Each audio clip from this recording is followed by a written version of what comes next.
We're starting off with Raw, as the show kicked off in dramatic fashion with Liv Morgan and Dominic Mysterio enjoying a victory lap after beating down the Terror Twins last week. Morgan earned a chorus of boos for saying she took everything she could from Rhea Ripley, and those boos grew as she called Mysterio the most beautiful man in the world. Rhea Ripley walked out to stop their party, and after crashing the segment, dropped two pieces of huge news about their upcoming Women's World title match at Bad Blood. Ripley shared that not only is she fully cleared for the match with Morgan in less than 2 weeks, but Dominic, a major factor in why Liv currently holds the gold, won't be able to interfere.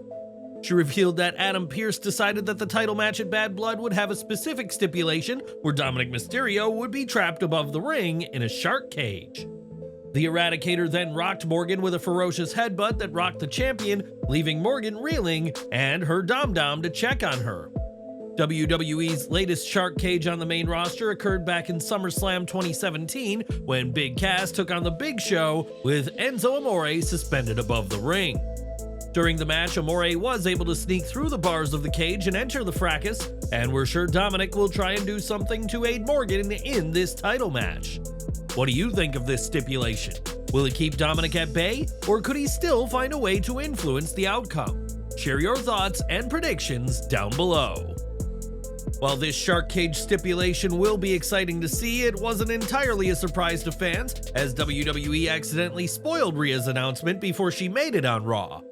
Liv Morgan and Dominic Mysterio pulled up in a lowrider, reminding Attitude Era fans of Eddie Guerrero and Chyna, which is somewhat ironic given that Chyna was more like Rhea Ripley than Morgan. The pair navigated through backstage chaos, including a war between Braun Strowman and Bronson Reed, before making their way to the ring, and as they did, WWE flashed a graphic. That graphic was for Morgan's title match with Ripley at Bad Blood, but this graphic included the shark cage stipulation, which had not previously been mentioned. It was only after this graphic was displayed that Rhea would make the announcement about the shark cage in an unfortunate botch from WWE's production team. Now, Raquel Rodriguez previously revealed that she had been diagnosed with mast cell activation syndrome and has been absent since the February 26th Raw. PW Insider Elite reports creative pitches are being made for Raquel Rodriguez's return to WWE TV, and one of the plans is for her to interfere in Ripley's match. We're stressing on the point that this is just one of WWE's current plans for Rodriguez, and this might change if WWE gets a better idea. What do you think of this plan? Should WWE head in this direction and allow Ripley to start a new feud? And did you catch this botch during Raw, or was it quick enough that it passed you by? Let us know down in the comments section. In his 14 years with WWE, Jey Uso has never captured singles gold, but that changed this week when Uso dethroned Bron Breakker to win the Intercontinental Championship. Uso earned the match by beating Ilya Dragunov, Pete Dunne, and Braun Strowman 2 weeks ago, and though he and Braun had been jawing ever since, the pair had never faced off. This was a back-and-forth affair with neither able to get the consistent upper hand, and both men were able to avoid taking the pin even after one another's finishers. Breakker's super spear on the outside seemed to spell disaster for Jey, but Uso fought back with a spear and a splash for a 2.9 count, keeping fans on the edge of their seats. It took a super kick to counter another attempted spear by Breakker, plowing the champion through the barricade before Jey hit the spear splash combo again in the ring to get the win. The fans were elated to see Jey get the win, as was Rhea Ripley, who was seen yeeting along with the crowd following Jey's victory. On commentary, Joe Tessitore noted that Jey had been unsuccessful 6 times in attempts to win singles titles, with his most recent being against Gunther for the Intercontinental title back in February. Now the 12-time tag team champion can stand tall as a singles champion, and after so many attempts to win, Jey will feel a huge weight lift off his shoulders after this week's main event. As usual, the timing of Raw's ending was rather rushed, and while SmackDown had an extensive overrun for their return to the USA Network, the same can't be said for Monday nights.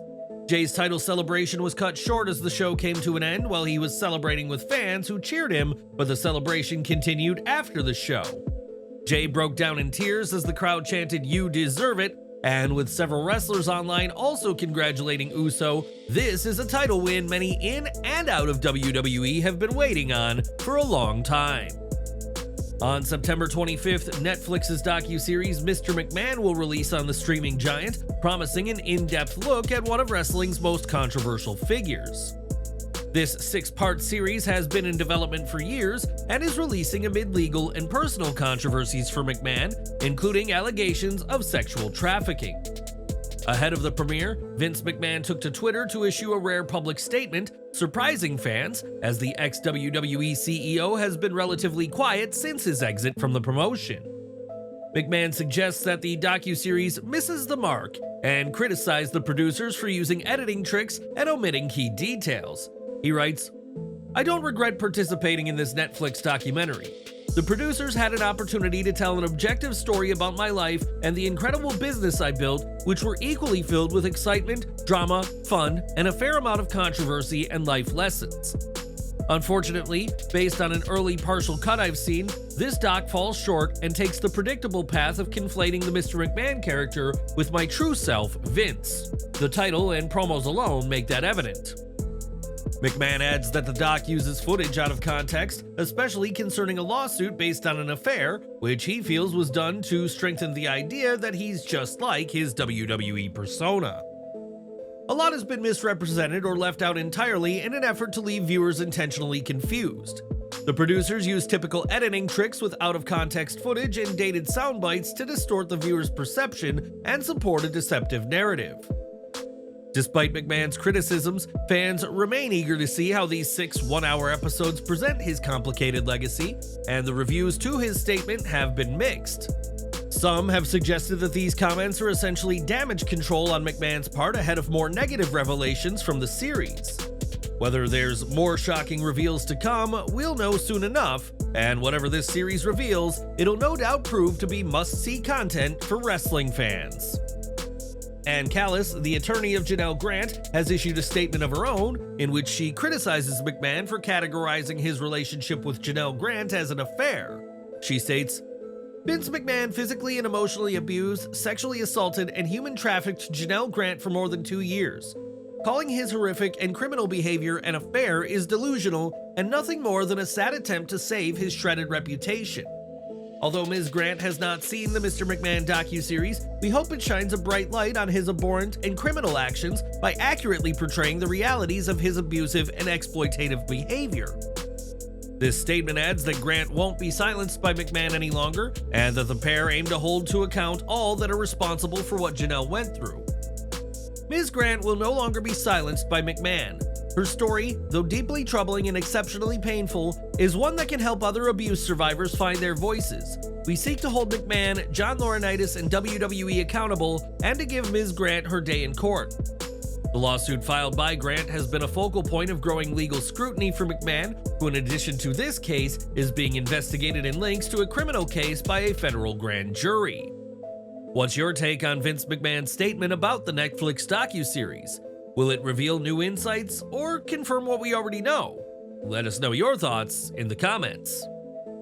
Now, WWE is known for upping its game when it comes to video presentation, but a recent video shared to hype up CM Punk vs. Drew McIntyre has certainly captured the attention of fans. WWE surprised fans with this edit to say the least, as the video saw Punk's promo from last week's Raw, where he talks about his history with McIntyre. Through his promo, the screen pans over to display what really went on during significant angles of this feud with seamless editing, and the person responsible deserves a ton of credit. In addition to the incredible editing skills, WWE also did a very good job showing off CM Punk and Drew McIntyre's ongoing rivalry through this stellar viral video. Drew McIntyre was on this week's Raw and had plenty to say about CM Punk before the pair enter Hell in a Cell at Bad Blood on October 5th. McIntyre started off by saying his wife has begged him not to go through with the match before promising to make Punk bleed a lot when they enter Hell. Drew also vowed to make Punk feel more pain and suffer more than he ever has before, and brought up Punk's promo from last week where he called himself the Devil. McIntyre retaliated, saying that Punk isn't a godlike figure, but rather just a man, and fans may remember Punk telling The Rock in 2013 that your arms are too short to box with God. Though Punk is just a man, Drew added that it's appropriate that Punk called himself the Devil, as this has always been about good versus evil, and the Scotsman was great in this segment. McIntyre echoed a common theme of his argument against Punk throughout this feud, that Punk is bad for the business and WWE's locker room, and Drew wants him gone. This was a short promo that saw McIntyre get to the point and send his message, and expect more from this war of words before Hell in a Cell at Bad Blood next month. Interestingly, CM Punk was reported to be backstage at Raw, as was The Miz's wife Maryse, but WWE opted against using the Best in the World during this week's show. Had WWE used him, it's likely he would have brawled with McIntyre again, but on this night, WWE wanted McIntyre's promo to be all that was needed to elevate this story. CM Punk vs. Drew McIntyre inside Hell in a Cell is a match fans are dying to see, and over the weekend, USA Network ran an article saying that this match would headline Bad Blood. Given the intensity of their feud and the stipulation, this seemed a logical main event, but behind the scenes, things may not be as clear-cut. According to internal plans shared by Fightful Select, as of last week, the main event was the tag match pitting Cody Rhodes and Roman Reigns against the Bloodline. Filmed promos and vignettes at Georgia Tech, with Cody's ties to the area and a school band scheduled to play him in, indicated that this would be the main event, as did Reigns' connection to the area. While Bad Blood is still 2 weeks away and plans can always change, the current plan is for the tag match to close the show, despite the USA Network's report. If this happens, the show will be the first Bad Blood not headlined by a Hell in a Cell match, and we'll only know for sure what the plan is when the show goes live next month. On last week's Raw, the planned match of Braun Strowman vs. Bronson Reed never got started as the pair brawled through barricades and tables before they went crashing through drywall.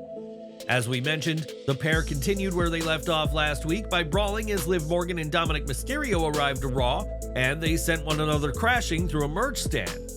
The melee continued later in the show as Reed was set to face The Miz until he was ambushed by Strowman, who was clearly not finished with his fellow heavyweight. Miz confronted Strowman for interrupting his match, his moment, as Karrion Kross had put it earlier in the show, but the A-lister was drawn into the melee by Reed. After taking out The Miz and several security guards, Reed retreated up the ramp while Strowman ascended to the top rope to stand tall.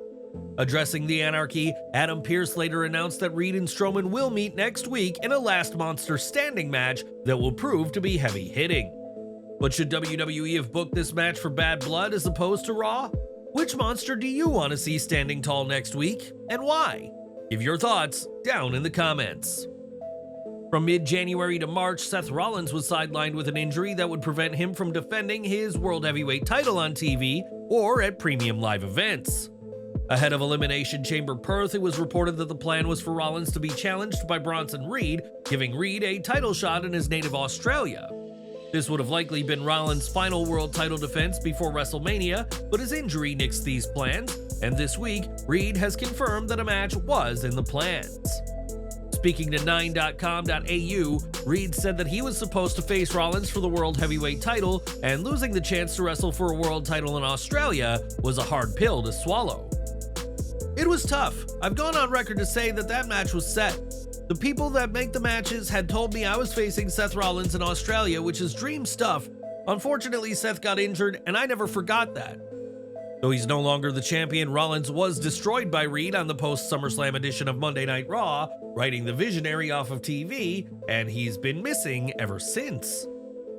Wade Keller of PW Torch reports that Bronson Reed is set for a significant push. He is expected to defeat Braun Strowman and take on and defeat Seth Rollins and ultimately face Gunther, where he is expected to win and become the next World Heavyweight Champion.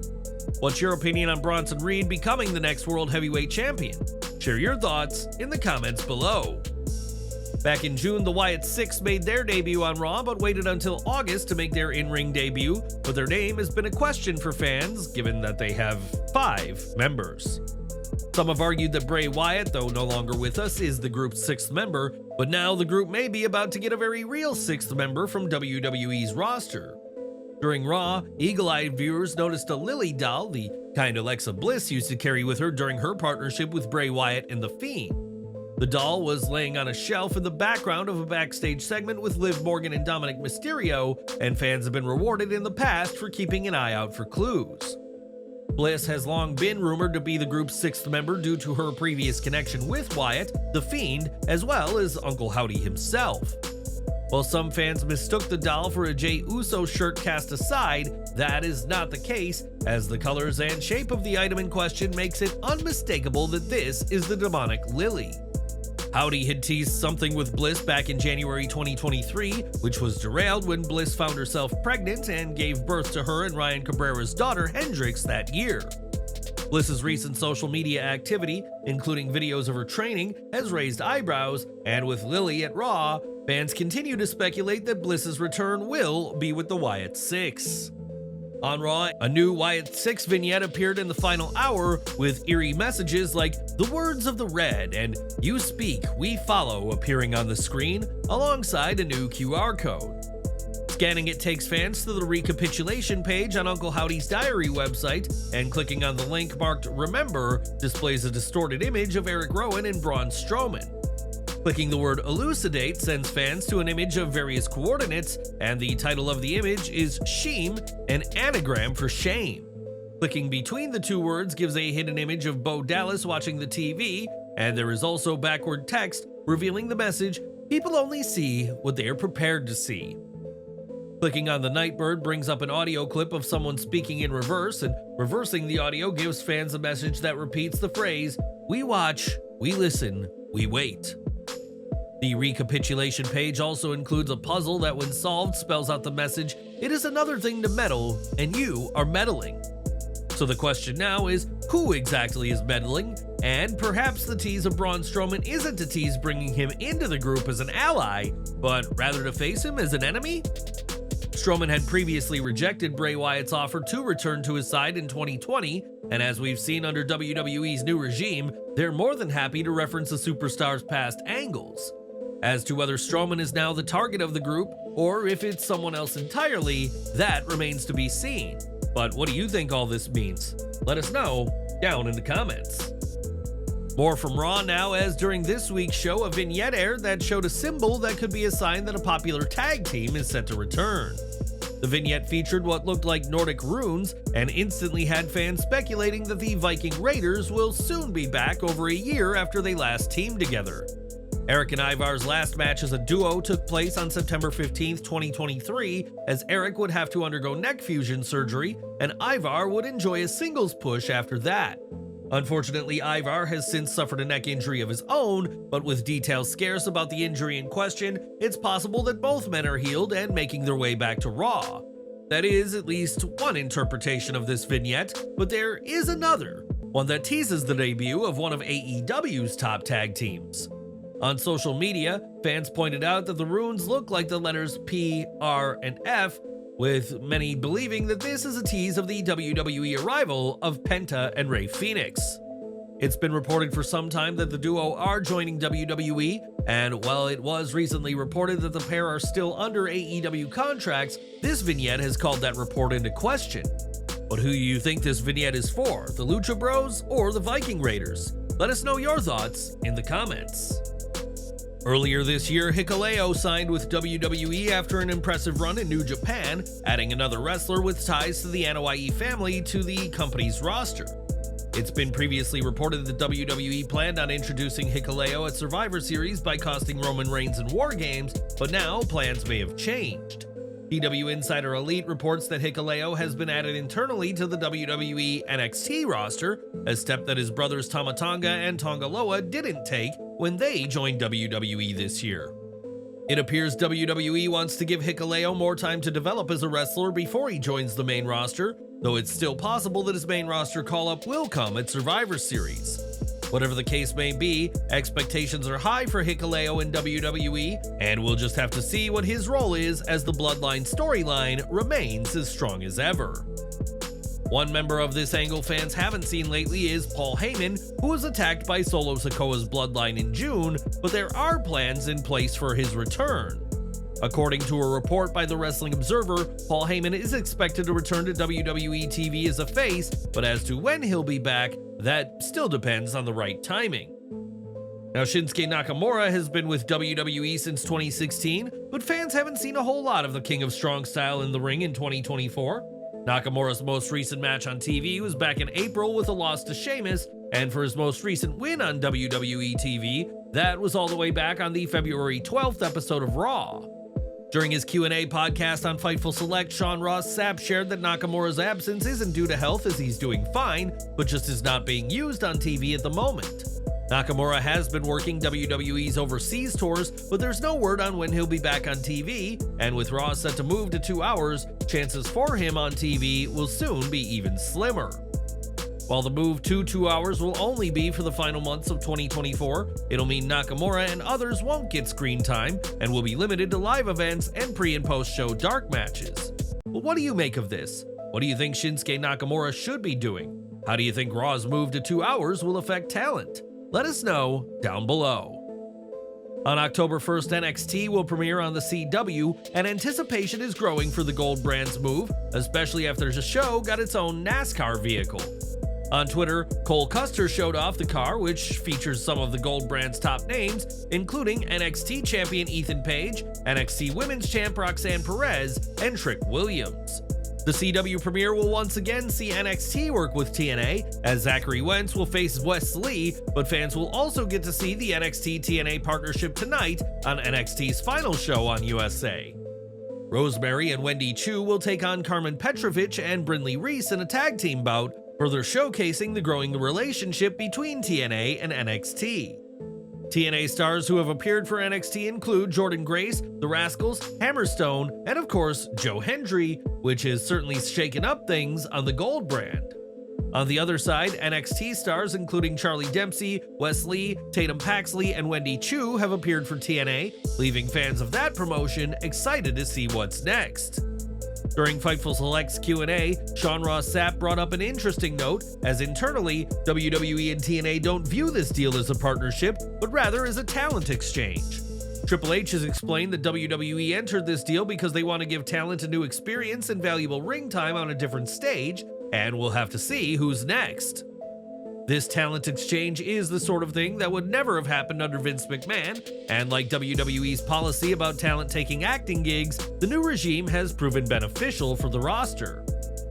As Dragon Lee took on Carlito, the Judgment Day laid out the LWO's Cruz del Toro and Joaquin Wilde at ringside, but Rey Mysterio was able to dispatch of JD McDonough and his son.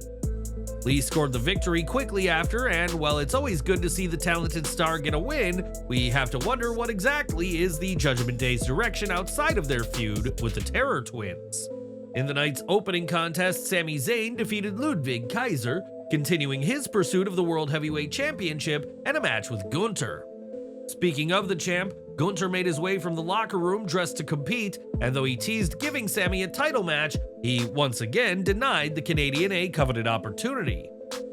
The New Day's troubles continued as they lost to American Made, and backstage, a frustrated Woods disrespected Rey Mysterio and the LWO. Woods argued that Rey doesn't have time for him as he's not a former world champion, setting up a Woods vs. Rey match for next week. Damage Control earned a hard-fought win over the Unholy Union in a match that got plenty of time and saw the heels work over the injured eye of Kairi Sane. Io Sky delivered a picture-perfect moonsault onto Isla Dawn for the win, and what did you think of this week's Raw? Sound off in the comments, and thanks for watching.